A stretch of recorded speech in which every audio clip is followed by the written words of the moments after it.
شما میدونین که امام ابو یوسف در عالم اسلام 40 قرب داره با تخلص قاضی القضات قاضی ابو یوسف.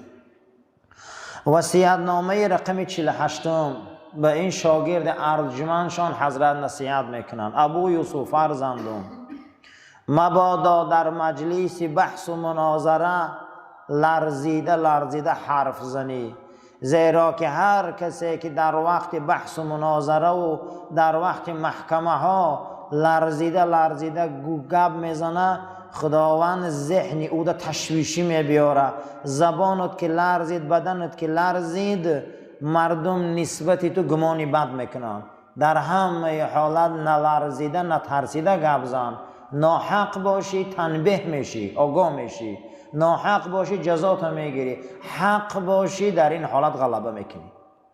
در همه حالت برادر وقتی گپ زده لرزیده گپ نزنی. حق هم که میشه در آدم در گمان میرفته. ابو یوسف بچم در مجلس ها، در مناظره ها، در بحث ها، در صحبت ها نلرز، نترس، زبان لطه نخره، آهسته گپ زن، نترسیده گپ زن، نلرزیده گپ زن. زیرا اینکه بسیار انسان ها آدمای خوبند، لیکن در وقت گپ زدن بسیار در تشویش میشوند، چهره هاشون تغییر مییابند. نباشه حق آدم همین خصلت از خود دور که. از خندیدن زیاد پرهیز کن ابو یوسف. خنده زیاد دل نابود میکنه. چه نابود میکنه؟ دل میکشته. دل از چند چیز میمرده. یکم مردن دل ای خنده بسیار بده. خنده بسیار هم حیبت از بین میبره، هم دل چکار میکنه؟ نابود میکنه. آدم ها را دلشان میمرده اگر بسیار خندن. ابو یوسف فرزندم، از خندیدن بسیار پرهیز کن. حتی رسول اکرم صلی الله علیه و سلم در حیات پاکشان بسیار خندیدگی نیستن. گاه میگه تبسم میکردن، گاه دندانهای شکاریشان نمایان میشد. پیغمبر ما بلند کم خندیدگی هم. ابو بکر صدیق، حضرت عمر هم بلند کم خندیدگی، تبسم دائم میکردن، لیکن هیچ محل بلند نمیخندیدن، کم بلند خندیدگی. خنده بلند دلالت از قلب مرده میکردن. از نشستن و خیستن و گفتگو، معامله و دادگیری با زنها پرهیز کن، زیرا هر کسی که با زنهای بیگانه و زنها قد نشست زیاد کنه، این انسانها را قلباشان پژمرده و حیبتاشان گم میشن. زنکای نامحرم قدی کم گپ زنی گفتن، زنک محرم قدی هم باشه کم شینه. زنک قدی زیاد شیشتن آدم از جدی بودن میبرورده است. آدم پژمرده میشده. قلب انسان گفتگو با زن زیاد پژمرده میکرده. علاقه با زن زیاد، گفتگو با زن زیاد، در بین زنها زیاد، حیبت مردک از بین میرفته. کوشش کن گفت نشستن و برخاست و دادگیری و حرکت با زنها را کم کن ابو یوسف بچم، زیرا این که قلب پژمرده میکنه. مردک واقعی با زنها رابطه و گفتگو و دادگیری و نزدیک شوی را کم میکرده. همیشه در زمین با وقار و آرام و مهربان قدم زن. هیچ محل سراسیمه در کوچه ها قدم نزن. سراسیمه قدم زدن از علامت بد اخلاقی است. یا خودمون در کوچه راه میگردن، گمان میکنه که چی جنایت را صادر کردگیم. باید مسلمان با وقار راه گرده، آهسته.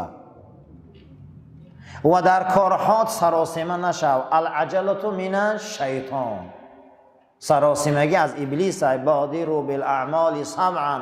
پیغمبر گفت در کاراتون سراسیمه نشوید مگر در 7 چیز، یکی در علم و یکی در عبادت، یکی در دختر شوهر دادن. سراسیمه شوید که این کارا دیر ماندن دوست نمیدارن. برای همین در همین حدیث گوهربارشان یک چند کار سراسیمه شدن با خوب دانستن. یکی از همون سراسیمگی دخترها را شوهر دادن. دختر پگا نکه عزیزم. زمانه فساد، دور بیزه به تیز و به خونه بختش گسیل که. دویم علم پگا نداره. سیوم نماز وقتش حاضر نداره و وقتش قدی فرضه. در کارهات عجول سراسیمه نباش. آهسته کارات انجام ده، مگر در کارهای ضروری شرعی. در زمین وقتی که ره میگردی با وقار ره گرد، آهسته آهسته ره گرد، ملایم ملایم ره گرد، سراسیمه نباش. ضرورت باشد میله. اگر کسی ای پشت سر تو را فریاد کرد و از پشت سر تو را صدا بلند کرد و یا تو را مقصد با صداهای امروزه اشتاکشی میگن، باید اهمیت نده، زیرا ای پشت فقط حیوان صدا میکنن. این عادت مسلمان نیست. اگر مبادا یک از قفا صدا بلند میکنن و یا از قفا فریاد میکنن و داد میزنن، با داد و صدا اونا اهمیت نده. اگر نام تگیرن و دیگه مسئله، لیکن اگر نام گرفته صدا کنه این دیگه مسئله. لیکن اگر اونها بلند داد زدن و صدا کردن و یا مقصد اشتا کشیدن، در این انسان اهمیت نده، زیرا این عمل فقط حیوانا رو میکنن. تو انسانی از پشت حیوان فقط صدا میکنن، انسان روبروش صدا میکنن. در وقتی گپ زدن هیچ محل داد نزن، صدا تا بلند نکن، زیرا داد زدن و صدا بلند کردن در وقت گپ زدن از علامت بد تربیت بودن انسان است.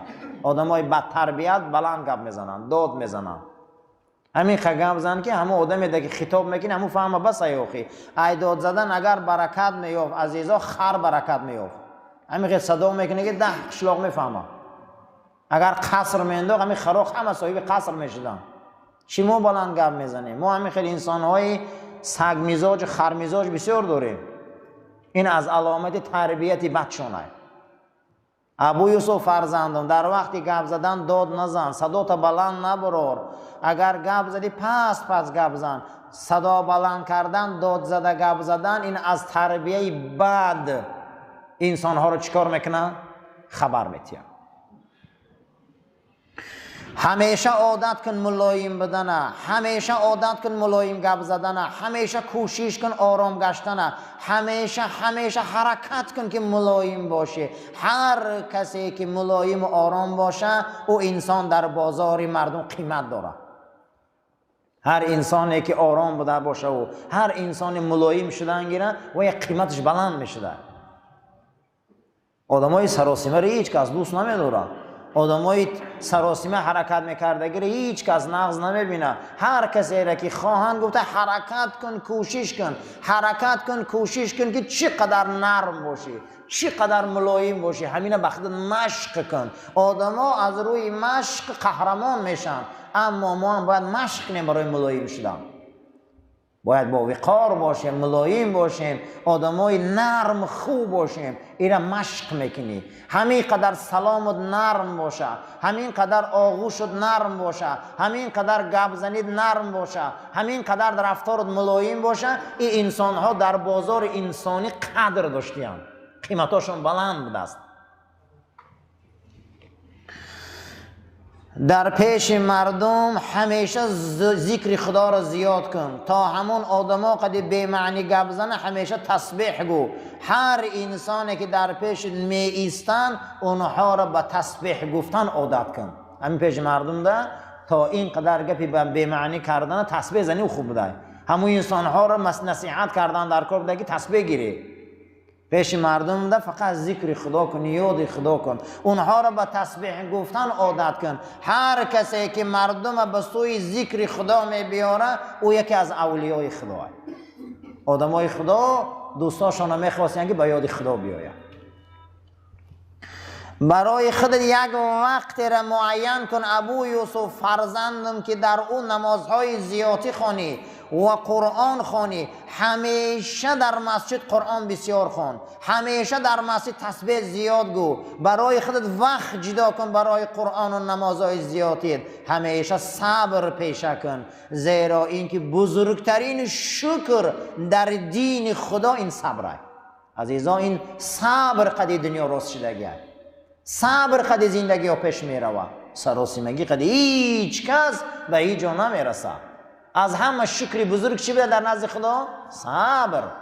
صبر میکنی که آفتاب میشینه، صبر میکنی که آفتاب میبروید، صبر میکنی که فرزند کلان میشه، صبر میکنی که خام پخته میشود. به صبر هیچ چیز نمیشود. برای همین عزیزا صبر از دست نده اجماع. بعد از حضرت یک وقت جدا کن برای قرآن خوانید، یک وقت جدا کن برای نماز خوانید. مسجد به قرآن و ذکر نشین. کسی که ای قرآن و ذکر مسجد اگر دور میشه خانه خو غیبت میبیو، خانه خو گبی به معنی میبیو. مسجد قرآن خونه، مسجد ذکر خدا کنی. قرآن خوانده هم نمیتونه، همون را تماشا کردنش عبادت بوده است. همین قرآن هوی کنه ورقاش یک تا هر سطرش تماشا کردنش عبادت است.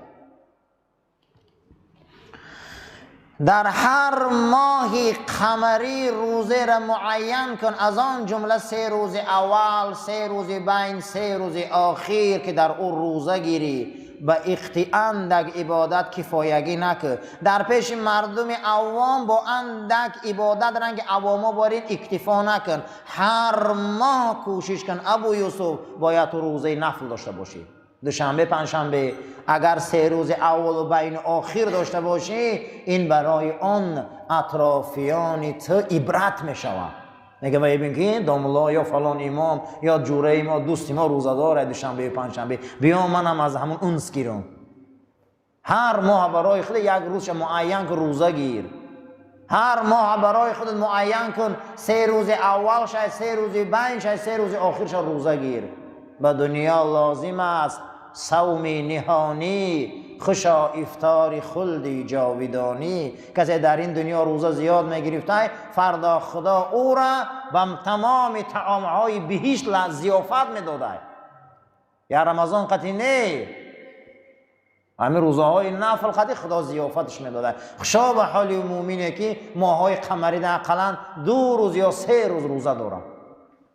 همینه برای خودت کن.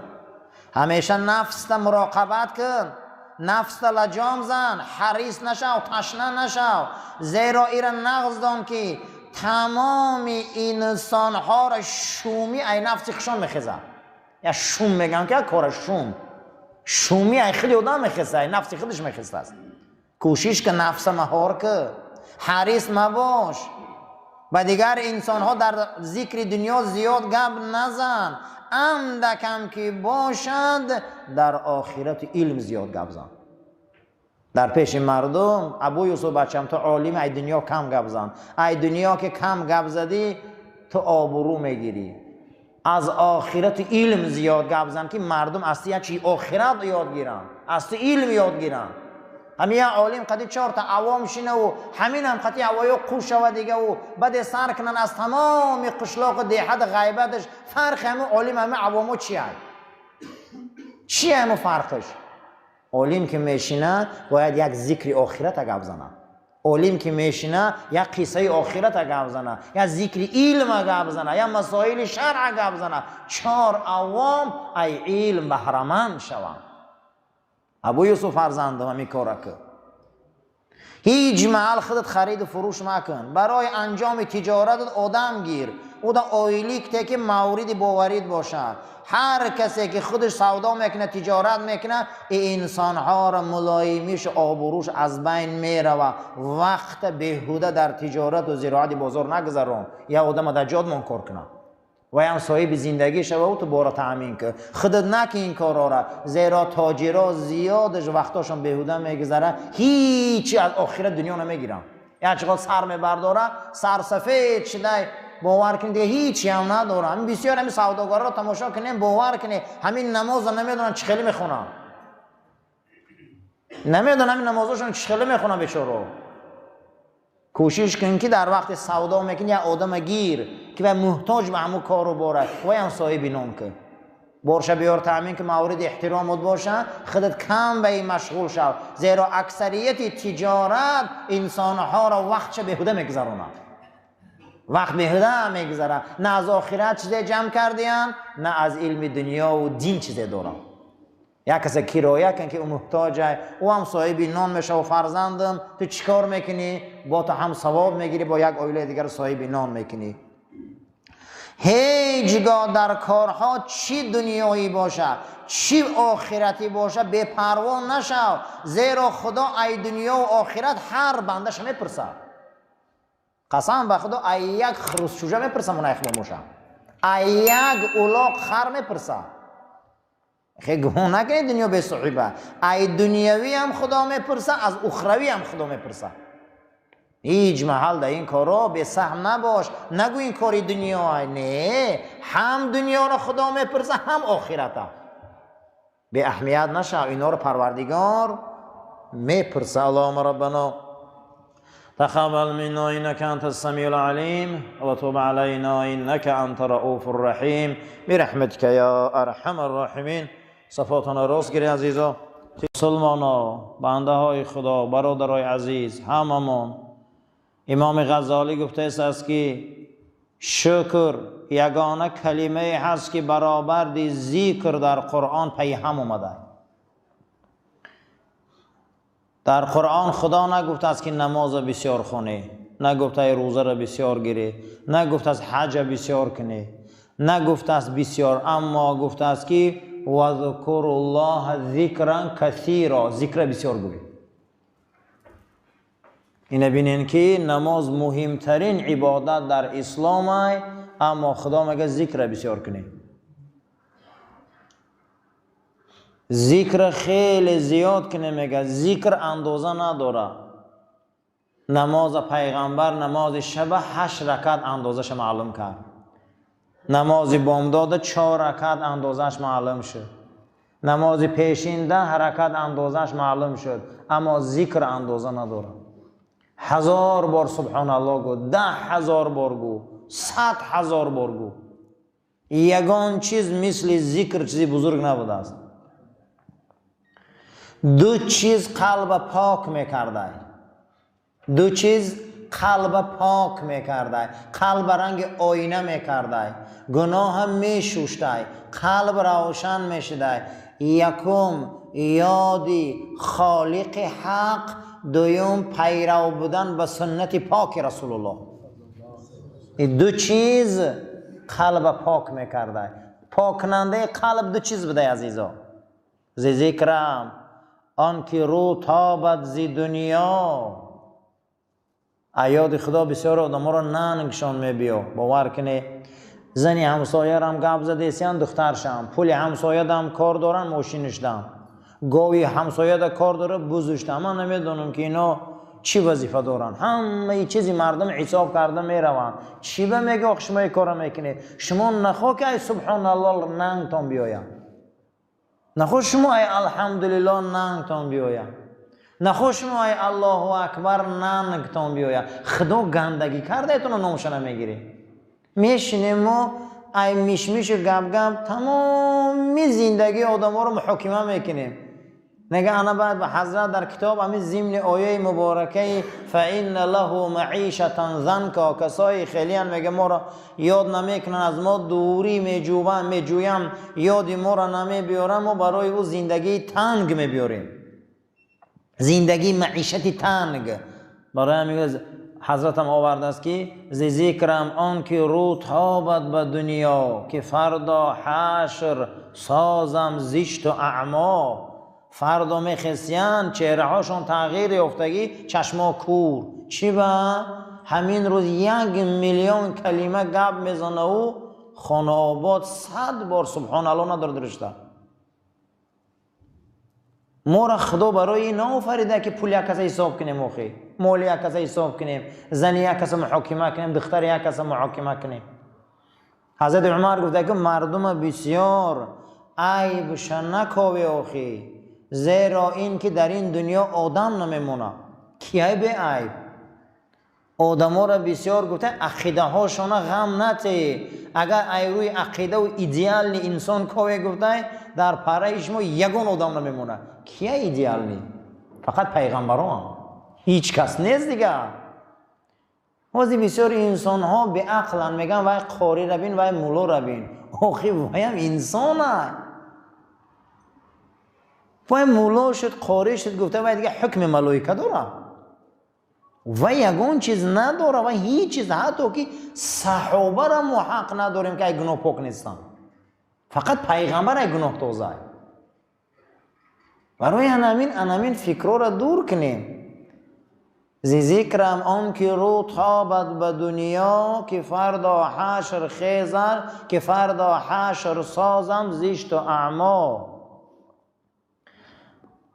هر کسی که در وقت سخنرانیش در دستش تسبیح نگیرد، تسبیح نداشته باشه، ابلیس او را غم میتید. تسبیح این قمچین شیطان بوده،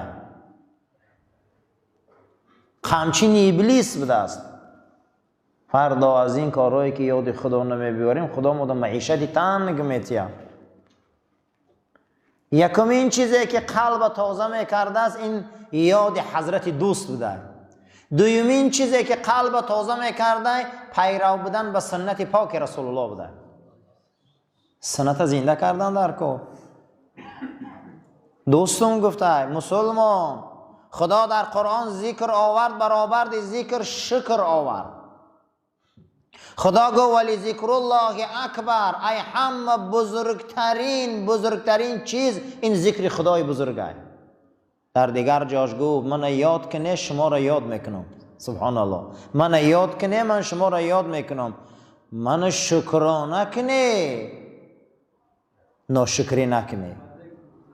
ما یفعل الله بعذابکم ان شکرتم و آمنتم. شما فردا میخوایی که گرفتاری، اگر شما فردا از گرفتاری عذاب الهی خلاص خری غضب خدا، شما اگان شرطش همینه که شکر کنه، ایمان بیاری. شکر و ایمان ما را از غضب خدا خلاص میکرده. چیکار کنیم؟ هر انسان در این دنیا چه عملی را که میکرده است، نیت میکرده که برنامه ما سر کنم فردا کدام کاری نباشه، شیطان می اومده است قوقان در پیش همه آدم میمونده. این حدیث رسول اکرم است. چه عملی را که شما میکنه گو ابلیس دام داره، حلقش هم بیاره میمونه. تجارت دامش هست، زراعت قوقانش هست، خیر قوقانش هست، روزه یگان چیزی گفت فرزند آدم ای خیر نیت نمیکنه که شیطان به بر وقتی قوقانش تیار کرده گه میبیارم میمونه. ای درون یمو کار یک کار میسازه کو خدمت ابلیس کرده خبر نداری. خدمت ابلیس کرده خبر نداری، میسازه برنامه را. گفتن با چی خلاص میشون اینا از قوقان ابلیس؟ گو با شکر. با چی خلاص میشیدیم؟ شکر. شکر ما را از قوقان ابلیس خلاص میکرده. ای لوش که ابلیس چیه او شکر؟ ما یک چند نمود شکر داریم. چند نمود شکر داشتیم؟ چند نمود. یکم شکر زبانی، خدا با شکر، شکر الله، شکر الله، شکر الله، شکر الله. این از طبقه پست شکر بوده. از همه طبقه پست شکر چی بوده؟ شکر الله، شکر الله، شکر الله. ای همه شکر بلند هر نعمت خدا دادگی را در جاش صرف کن، همین شکر هست. با چشم حرام نبین، با دست حرام نقب، با بینی حرام بو نکش. قوه و قدرت داری ده قهری را آشتی انداز. قوه و قدرت داری دین خدا را یاردم که. با پات بسوی حرام نرو، با قلب تمنای حرام نکن. نخواه که عضو و جوارحی که خدا برایت داده به این جنایت صادر کنی در محضرش. از همه شکری بزرگ نمی بده. هر عملی را که داری در جاش صرف میکنی میشی صاحب شکر. ولا این شکرتم لازیدنکم. انمی کار کنی به خدا نعمت زیاد میکرده. گاو هر روز جوشی بسیار میجوشی، یا یک روز جوشی دیگه نجوشی میجوشی بسیار. هر بگه جوشی اصل میجوشی. هم خیلی است؟ اگر یک روز جوشی و 10 روز نجوشی شیر شقاق میکنه. تیانده هم همین عزیزو. هر روز دادن گیرن رنگ گاوی شیرته بارین اومدن میگیرن. هر روز هم کاسه و طبقشان باشه و دسترخوانشان باشه که وای خدا میتیه. کی باور داره که علف شیر میشوه؟ کی باور داره که ایدرنی خون شیر میبرو؟ کی باور داره اگر همین سینه گاوه یا لیزوره گیره همین کمتر پای کنه شیر میرزه یا خون؟ ایدرنی خون شیر میبرو. نه خو خدایی که ایدرنی خون شیر داده هوای با دولت تر زیاد نکنه. ولا این شکرتم لازیدنکم، شکر ما بجا بیاره نعمتاتون زیاد میکنم. شکر چیه عزیزم؟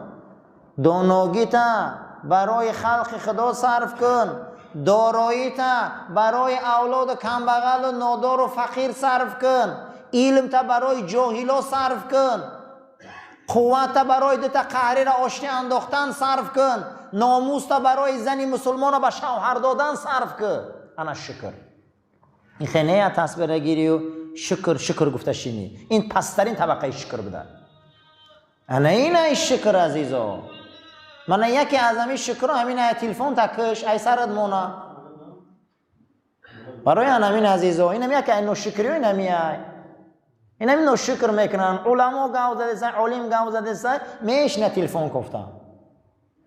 برای اینو علی منبر مسجد ارزش نداره عزیزا. باور کنی اگر دهنی در یگان مقام داره و بر وقتی تلفنش میته در موجه میمونه. برای که میترسه نه. میترسه اینجا ده محضر خدا های. ولا این شکرتم لازیدنکم. اگر مردم احتیاط میکرد، حرمت میکرد، میفهمید ایجا چیه، خدا مرا دیده سای، روز تا روز ایجا خدا دروازه هاش کشاد میکرد، برکت میداد. ایده دیگر خیل میشد. انا برای همین شکر که نمیکنیم پروردگار ای دستمون میگیرم. ای دستمون چیکار میکرده است؟ میگیرم. شکر اساس شکر نمینه. میخوای که ای حلقه شیطان خلاص خری، میخوای که ای قوقان ابلیس خلاص خری. شکر. کدام شکر عزیزا؟ شکر ایمان. ای همه شکر بزرگ چیه؟ شکر ایمان. خدا ما را مسیحی نکرده، خدا ما را یهودی نکرده است، خدا ما را بت پرست نکرده، خدا ما را به خدا نکرده. این شکر نمیکنه که اومدم ما منتظر نماز خداییم. این شکر نمیکنه که در یک دولتی که سرتاپا همه مسیحیت های در قلب او با عبادت خانه. این شکرش به جا نمیبیاری؟ این شکرش به جا نمیبیاری؟ برای همین شکر رو به جا بیاریم. مسجد دعاش اگه پای راست ماندی در اومدی اللهم افتح لی ابواب الرحمه گو، خدا در رحمت من دهوی کن گو. وقتی که صحابه 6 تا بودن، یک صحابه در اومده دهنی در مردم بریده پیش اومد. پیامبر گفت جو دشینه دشمن خدا. چی گفتشن؟ دشمن خدا. اومده همین در مسجد درو، یک از آدابای مسجد همین در اومدی جو دشین. با پیش دویده اومدن عزیزان، یکمش که راحتی همو بنده را خلال میرسونی، دویمش که امام دا خلال میرسونی، سومش که ترک سنت میکنی، چهارمش گناه بده.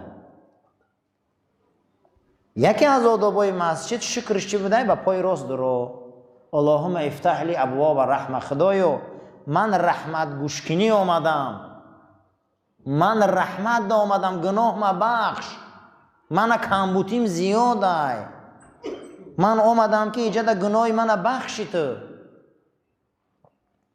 نماز جماعت قدی دعا قبول میشه در جماعت قدی.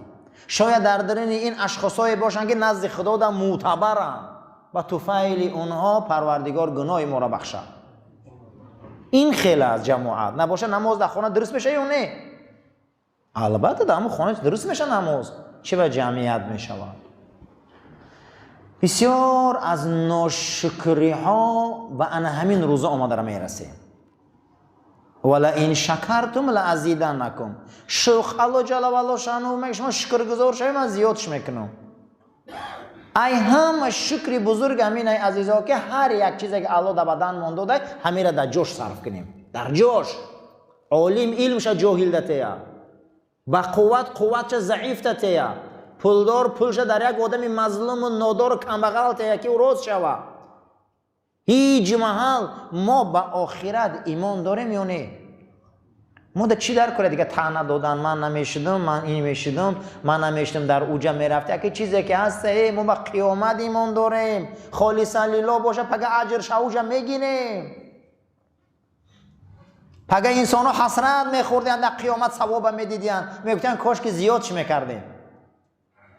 ما آخرت شناسی داریم. فرقش چیه؟ منو تعریف میکنن، منو میگن، منو نمیگن، منو میبینن و فرقش چیه؟ و من کردن میگیرم، فرد و اجرش ای خدا طلب میکنم.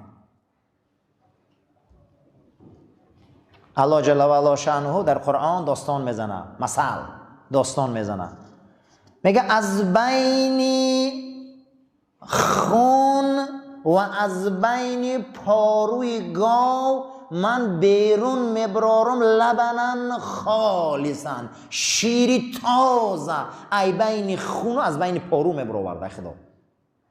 ای بر پارو ای بر خون از بین همین خداوند شیر میبرآورده، شیری صاف که شما میخرین و لذت للشاربین، برای آدمای مینوشیدگی یک راحت لذت بوده است. چی بوده است عزیزان؟ لذت و راحت بوده. فخر رازی هم میگه که آدم‌ها سه تقسیم میشوند. آدمای میشوند رنگ خونن، آدمای میشوند رنگ پاروان، آدمای میشوند رنگ شیرن. طبقه هم سه طایفه عزیزا. ما پارو داریم، انسان‌های داریم که پاروان و رنگ پاروان. والله ایوای رو پارو خوبه که غذاناکی میتیه در انمو پمیدور بودرینگ، اینا پاروان. ما طبقه آدمی داریم که خونخورن، خون میریزونن، خون میخورن. ما طبقه آدمایی داریم که اونها شیر و عسلن. یک بدن گاو ما را سه فلسفه میتیه. این همی جمعیت آدمی ذات هم عزیزا سه تقسیمه. برای همین کوشش کنیم که همون شیر شویم. این مسجد جای شیر شویه، این مسجد جای عسل شویه، این مسجد جای خون و پارو نیست.